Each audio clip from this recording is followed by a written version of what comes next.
গ্রামের বাড়িতে এসেছি, গাছে প্রচুর আম হয়েছে, ভাবলাম আম মাখা না খেলে কোনোভাবেই হবে না, তাই আম মাখা খাওয়ার আগে ছোট্ট একটি ড্যান্স।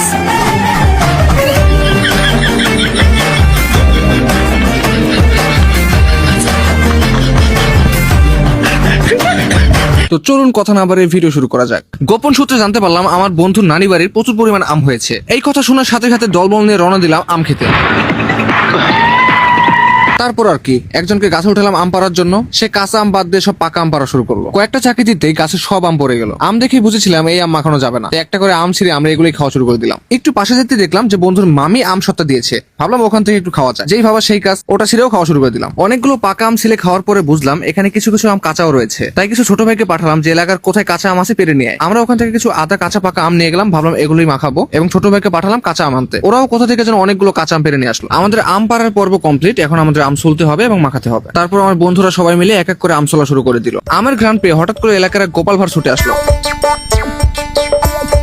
সবাই আমসোলা নিয়ে ব্যস্ত থাকলেও আমি ব্যস্ত ছিলাম শুধু খাওয়া নিয়ে। যেহেতু আমাদের আমসোলা প্রায় কমপ্লিট হয়ে গিয়েছে, তাই আমার বন্ধু বললো দেখ আমি একটা ডান্স দিই। তাই সে একটা কুত্তা ডান্স দেওয়া শুরু করলো। তখন আমি বললাম দেখ এইভাবে না, এইভাবে ডান্স করতে হয়।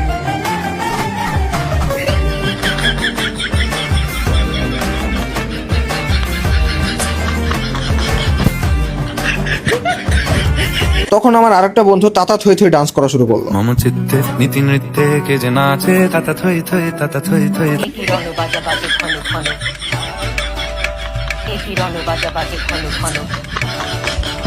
ইতিমধ্যে আমাদের আম বানানো শেষ, সবাই ইচ্ছে মতো খাওয়া শুরু করে দিল। কিন্তু কথা হচ্ছে প্রচন্ড ঝাল হয়েছে, তাও কেউ কোনো কিছু ছাড়লো না, যে যতটুকু পারে খাওয়া শুরু করে দিল। কার আগে কে খেয়ে শেষ করতে পারে এটাই দেখার বিষয়। মানে বলতে গেলে আম নিয়ে এক প্রকার মারামারি লেগে গিয়েছে। একজন তো গামলা নিয়ে দৌড় দিল, কিন্তু তাও শেষ পর্যন্ত রক্ষা পেল না। এভাবে খেতে খেতে সব আমি শেষ হয়ে গেল। যেহেতু আম খাওয়া শেষ, তাই ভাবলাম সবাই মিলে এখন একটা ডান্স করা যাক।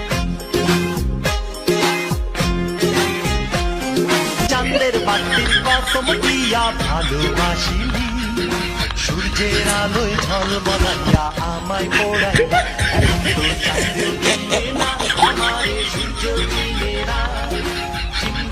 ভিডিওটি ভালো লাগলে সামাজিক কাজে লেগে পড়ুন। ফেসবুকে দেখে থাকলে ফলো করুন, ইউটিউবে দেখে থাকলে সাবস্ক্রাইব করুন। ধন্যবাদ।